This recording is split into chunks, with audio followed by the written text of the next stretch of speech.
समसामयिक वस्तुनिष्ठ प्रश्न। प्रश्न 1। केंद्र सरकार द्वारा सितंबर 2019 में नई स्थापित होने वाली कंपनियों पर निगम कर की दर घटाकर 15% किए जाने की घोषणा की थी। निम्न में से किस क्षेत्र की कंपनी ये सुविधा नहीं ले सकती? 1. सॉफ्टवेयर विकास, 2. पुस्तक प्रकाशन, 3. खनन, 4. मार्बल ब्लॉकों का रूपांतरण, 5. गैसों को सिलेंडरों में भरना।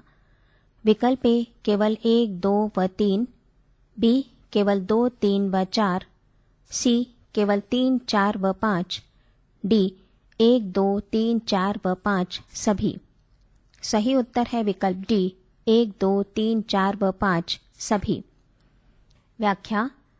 सितंबर 2019 में जारी अध्यादेश को प्रतिस्थापित करने के उद्देश्य से सरकार द्वारा 25 नवंबर 2019 को लोकसभा में पेश करारोपण कानून संशोधन विधेयक 2019 में दी गई गतिविधियों को 15% के करारोपण के दायरे से बाहर कर दिया है।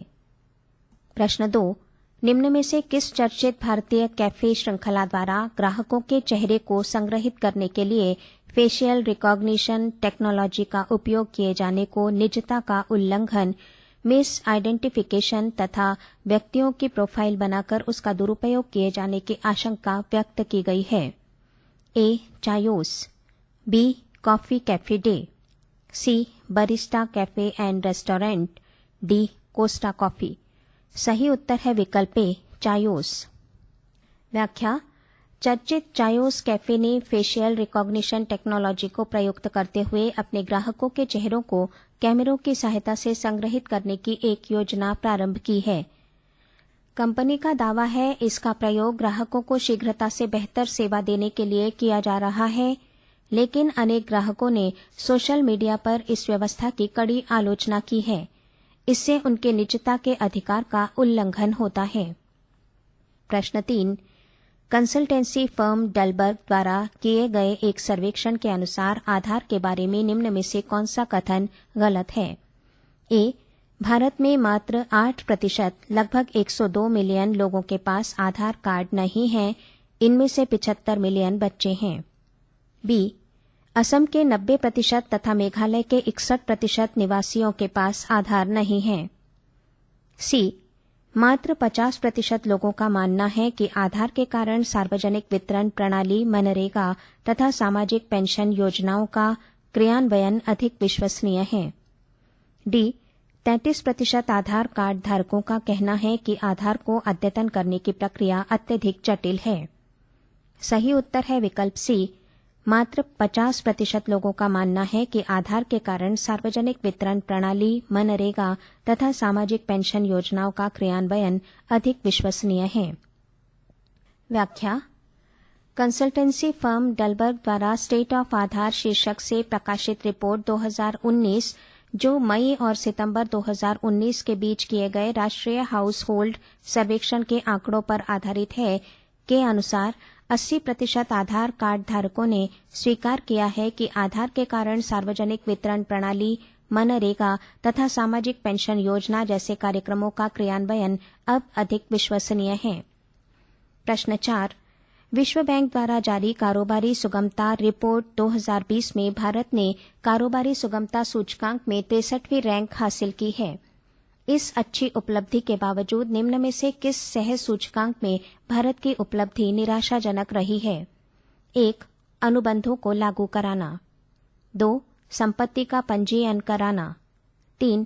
अल्पांश शेयर धारकों के हितों का संरक्षण। विकल्प ए केवल 1, बी केवल 1 व 2, सी 1, 2 व 3, डी केवल 2 व 3। सही उत्तर है विकल्प बी केवल 1 व 2। व्याख्या। अनुबंधों को लागू कराने के मामले में 190 देशों में भारत 163वें स्थान पर तथा संपत्ति का पंजीयन कराने के मामले में भारत का स्थान 154वां रहा है, जबकि अल्पांश शेयर धारकों के हितों के संरक्षण में भारत की रैंक 12वीं है। प्रश्न 5। स्क्रैप रिसाइकलिंग पॉलिसी 2019 निम्न में से किस मंत्रालय या विभाग द्वारा जारी की गई? ए. सड़क एवं राजमार्ग मंत्रालय, बी. इस्पात मंत्रालय, सी. भारी उद्योग विभाग, डी सूक्ष्म लघु एवं मध्यम उद्यम मंत्रालय। सही उत्तर है विकल्प बी इस्पात मंत्रालय। व्याख्या भारत सरकार के इस्पात मंत्रालय द्वारा 8 नवंबर 2019 को स्क्रैप रिसाइकलिंग पॉलिसी 2019 जारी की गई, जो इस्पात क्षेत्र में चक्राकार अर्थव्यवस्था प्रोन्नयन को लक्षित है। इसके अंतर्गत पुनर्चक्रण योग अपना जीवन काल पूरा कर चुके उत्पादों, मशीनों, वाहनों, संयंत्रों की कटाई करके उनके स्क्रैप का पुनर्चक्रण करके नया उत्पाद तैयार करने पर बल दिया गया है। प्रश्न 6, कोषागार बिलों के बारे में निम्न कथनों पर विचार कीजिए। 1. कोषागार बिल 1 वर्ष से अधिक अवधि की परिपक्वता वाले सरकार बॉन्ड या ऋण प्रतिभूतियां हैं। 2. प्राप्तियों एवं व्यय में अल्पकालीन असंतुलन की समस्या से निपटने के लिए कोषागार बिलों को जारी किया जाता है। ए. केवल 1 सही है, बी. केवल 2 सही है, सी. 1 व 2 दोनों सही हैं, डी. न तो 1 और न ही 2 सही हैं। सही उत्तर है विकल्प सी 1 व 2 दोनों सही हैं। व्याख्या कोषागार बिल मुद्रा बाजार के प्रमुख उपकरण हैं, जो 91 दिवसीय, 182 दिवसीय तथा 364 दिवसीय हैं। वस्तुतः ये जीरो कूपन सिक्योरिटीज हैं जिन पर कोई ब्याज नहीं दिया जाता। इन्हें डिस्काउंट पर निर्गत किया जाता है तथा परिपक्वता तिथि को फेस वैल्यू पर इसका भुगतान किया जाता है। प्रश्न 7, LEADS लीड्स इंडेक्स 2019 के बारे में निम्न में से कौन सा कथन सत्य नहीं है? ए. ये logistic ease across different states index है। बी. इसे सड़क एवं राजमार्ग मंत्रालय द्वारा तैयार एवं निर्गत किया गया है। सी. गुजरात का इस इंडेक्स में पहला स्थान है, इसके बाद पंजाब तथा आंध्र प्रदेश का स्थान है। डी. अधोरचना, उपलब्धता, सेवाओं की गुणवत्ता, डिलीवरी समय, कंसाइनमेंट की ट्रैकिंग इस इंडेक्स के कतिपय प्राचल है। सही उत्तर है विकल्प बी। इसे सड़क एवं राजमार्ग मंत्रालय द्वारा तैयार एवं निर्गत किया गया है। व्याख्या लीड्स इंडेक्स भारत सरकार के वाणिज्य विभाग द्वारा परामर्शदात्री फर्म डेलॉइट के साथ मिलकर तैयार किया गया है। प्रश्न 8, 10 वर्षीय स्वच्छता योजना भारत सरकार द्वारा प्रारंभ की गई है। इसका फोकस निम्न में से किस पर है? ए. ठोस एवं तरल कचरा प्रबंधन, बी. सार्वजनिक स्थलों में साफ सफाई, सी. पर्यावरणीय स्वच्छता, डी. देश को 100% खुले में शौच से मुक्त कराना। सही उत्तर है विकल्प ए. ठोस एवं तरल कचरा प्रबंधन। व्याख्या भारत सरकार के जल शक्ति मंत्रालय द्वारा 10 वर्षीय ग्रामीण स्वच्छता स्ट्रेटेजी ODF+ ठोस एवं तरल कचरा प्रबंधन तक सुगम पहुंच पर फोकस करते हुए एक परिपत्र जारी किया गया, जो 2019 से 2029 तक की अवधि के लिए है। प्रश्न 9, ब्रिक्स BRICS देशों के 11वें शिखर सम्मेलन 2019 की थीम निम्न में से कौन सी थी? ए. धारणीय भविष्य के साथ समृद्धि, बी. एक नवोन्मेषी भविष्य हेतु आर्थिक समृद्धि, सी. समतामूलक विकास, डी. समृद्धि, समता एवं समावेशिता। सही उत्तर है विकल्प बी. एक नवोन्मेषी भविष्य हेतु आर्थिक समृद्धि। व्याख्या ब्रिक्स ब्राजील, रूस, भारत, चीन एवं दक्षिण अफ्रीका की सदस्यता वाला एक समूह है, जिसका 11वां शिखर सम्मेलन ब्राजील के ब्राजीलिया शहर में 13-14 नवंबर 2019 को economic growth for an innovative future theme के साथ संपन्न हुआ। प्रश्न 10, भारत ने निम्न में से किस कारण से regional comprehensive economic partnership RCEP में शामिल होने से मना कर दिया? 1. RCEP के सदस्य देशों से भारत में बड़े पैमाने पर आयात होने पर घरेलू उद्योगों तथा कृषि क्षेत्र से जुड़ी चिंताओं का समाधान न हो पाना। 2. RCEP समझौते का वर्तमान प्रारूप RCEP की बुनियादी भावना तथा सर्वसम्मति पर पहुंचे मार्गदर्शी सिद्धांतों को पूरी तरह से परिलक्षित नहीं करता। 3. RCEP देशों के साथ भारत का बड़े पैमाने का व्यापार घाटा। 4. घरेलू उद्योगों तथा डेयरी उद्योग द्वारा इस समझौते का प्रबल विरोध।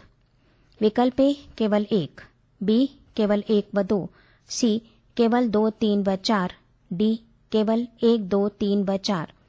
सही उत्तर है विकल्प डी 1, 2, 3 व 4।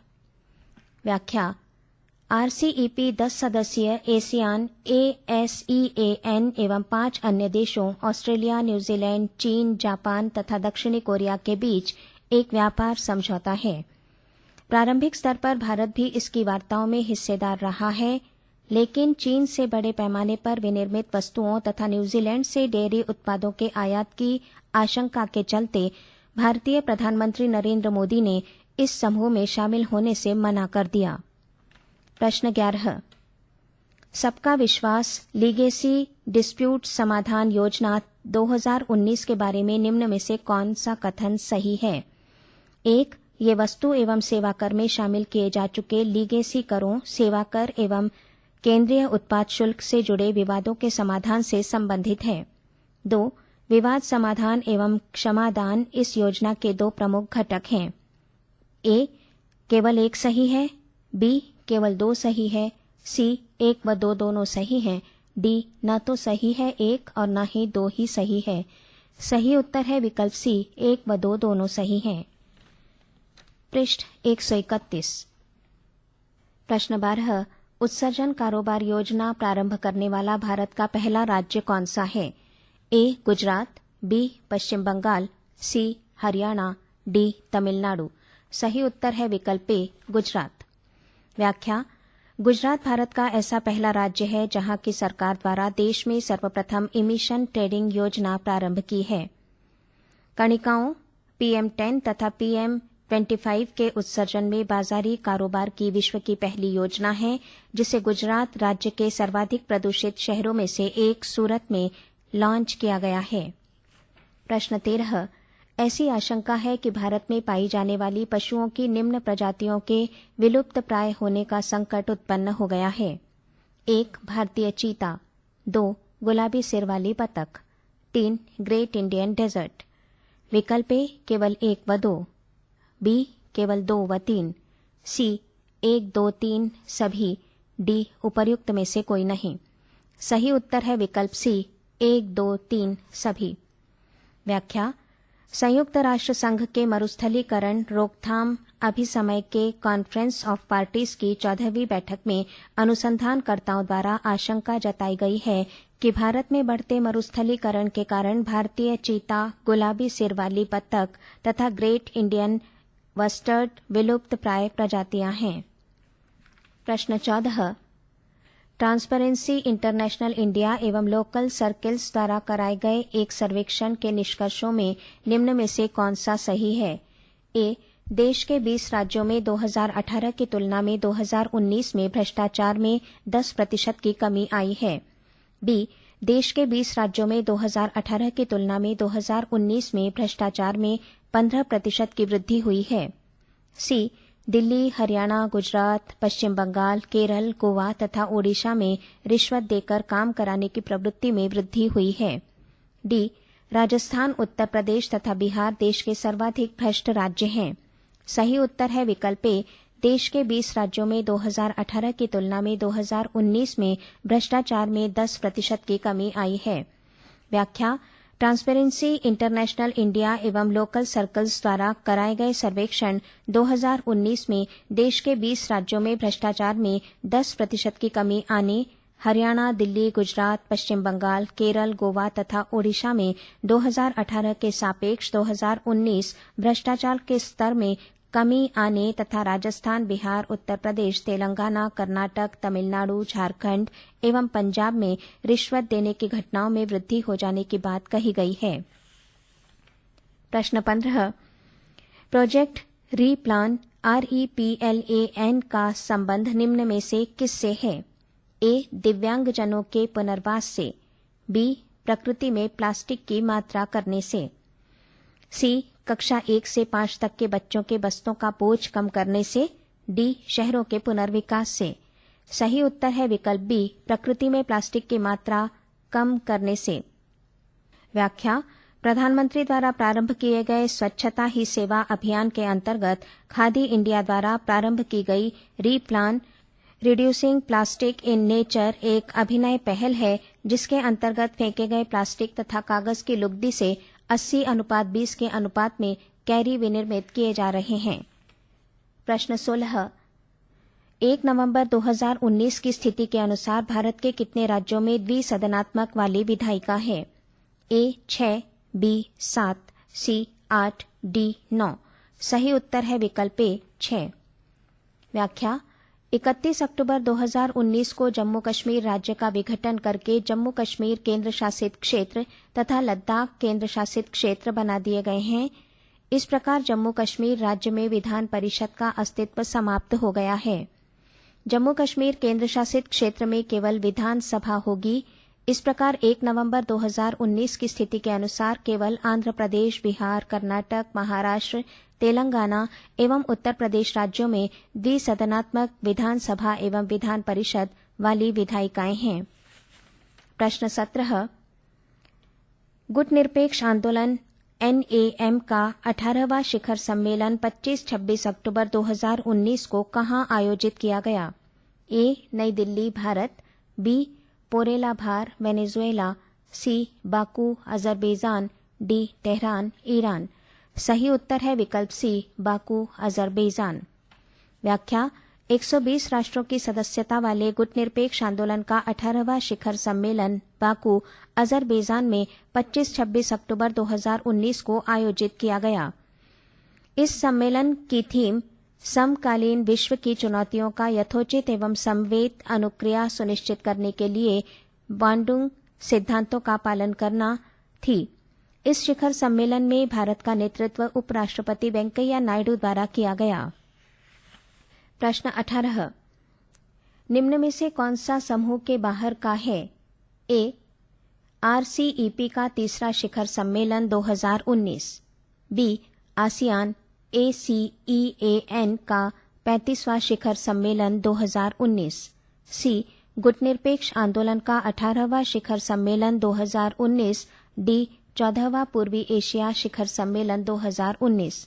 सही उत्तर है विकल्प सी गुटनिरपेक्ष आंदोलन का 18वां शिखर सम्मेलन 2019। व्याख्या: गुटनिरपेक्ष आंदोलन का 18वां शिखर सम्मेलन 25-26 अक्टूबर 2019 को बाकू, अजरबैजान में संपन्न हुआ, जबकि अन्य तीनों शिखर सम्मेलन 31 अक्टूबर 2019 से 4 नवंबर 2019 के बीच बैंकॉक, थाईलैंड में आयोजित हुए। प्रश्न 19। निम्न में से किस ट्रेन के विलंब से चलने पर उसके यात्रियों को क्षतिपूरक भुगतान किया जाता है? ए सभी राजधानी एक्सप्रेस ट्रेनें, बी गतिमान एक्सप्रेस, सी लखनऊ दिल्ली के बीच चलने वाली तेजस एक्सप्रेस ट्रेन, डी सभी तेजस एक्सप्रेस ट्रेन। सही उत्तर है विकल्प सी लखनऊ दिल्ली के बीच चलने वाली तेजस एक्सप्रेस ट्रेन। व्याख्या: लखनऊ दिल्ली के बीच चल रही तेजस एक्सप्रेस ट्रेन का परिचालन IRCTC द्वारा किया जा रहा है। देश की पहली कॉरपोरेट ट्रेन के 1 घंटा विलंब से चलने पर प्रत्येक यात्री को ₹100 तथा 2 घंटे से अधिक विलंब से चलने पर ₹250 का क्षतिपूरक भुगतान किया जाता है। प्रश्न 20।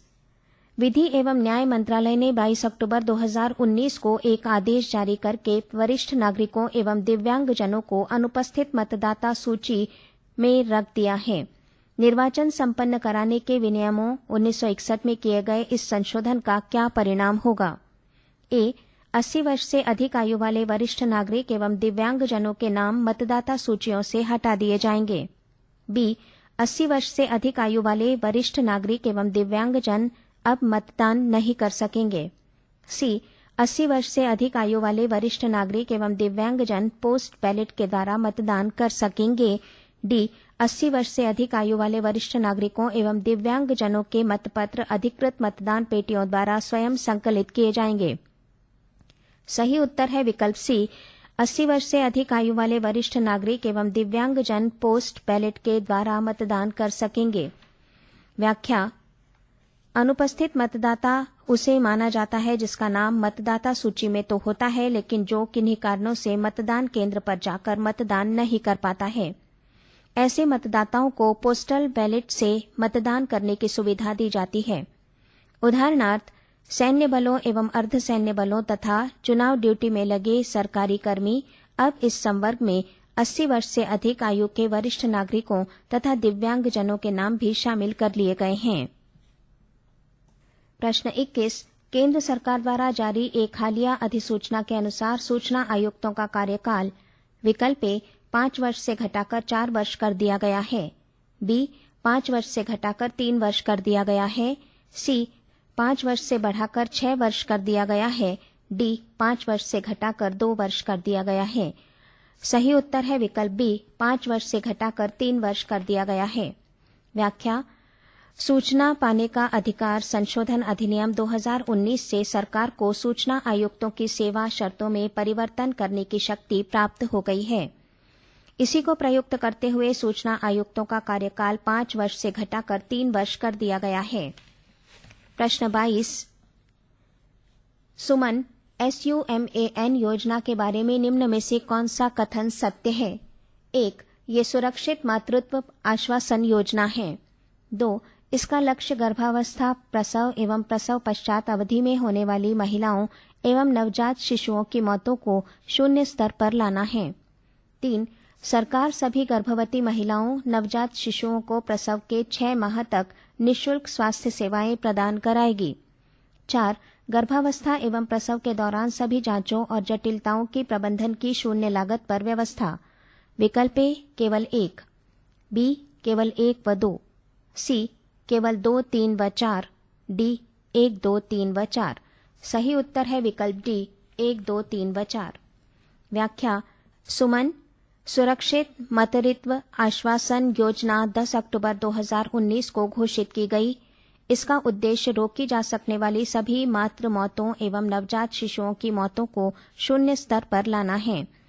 इसके लिए गर्भावस्था, प्रसव एवं प्रसवोत्तर काल में 6 माह तक महिलाओं एवं नवजात शिशुओं को सभी प्रकार की स्वास्थ्य देखभाल सुविधा शून्य लागत पर उपलब्ध कराई जाती है।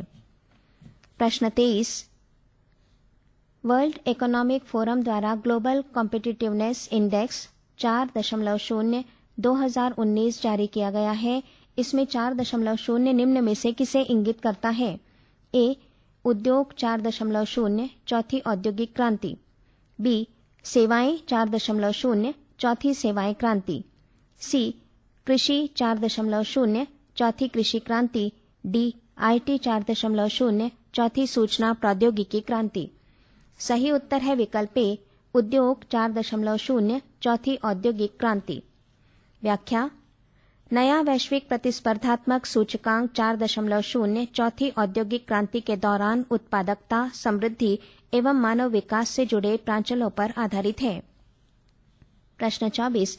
केंद्रीय कैबिनेट ने निम्न में से किस अधिनियम का निरसन करके एक नई औद्योगिक संबंध संहिता 2019 कानून बनाने संबंधी विधेयक को अनुमोदन प्रदान किया है?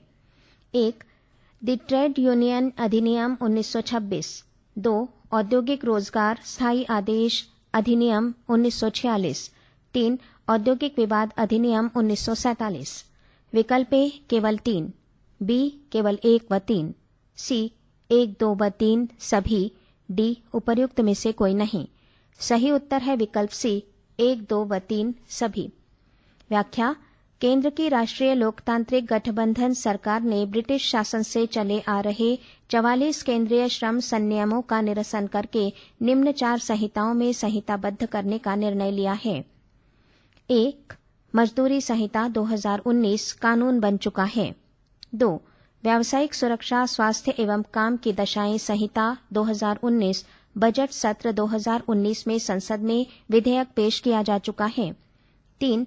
औद्योगिक संबंध संहिता 2019 विधेयक को संघीय मंत्रिमंडल में अनुमोदन दे दिया है। 4. सामाजिक सुरक्षा संहिता 2019 तैयारी में है। प्रश्न 25। भारत सरकार ने 23 अक्टूबर 2019 को किस केंद्रीय सार्वजनिक उपक्रम को महारत्न कंपनी का दर्जा प्रदान किया है? 1. Hindustan petroleum corporation limited, 2. Power grid corporation limited, 3. IRCTC limited, 4. भारतीय जहाज रानी निगम लिमिटेड। विकल्प ए केवल 1 व 2, बी केवल 1, सी केवल 1, 2 व 3, डी 1, 2, 3 व 4। सही उत्तर है विकल्प ए केवल 1 व 2।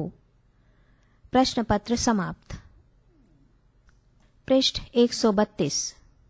पुस्तक में इस पृष्ठ पर प्रश्नों के उत्तरों की व्याख्याओं को दर्शाया गया है जिन्हें प्रश्नों के साथ रिकॉर्ड कर लिया गया है। पृष्ठ 133।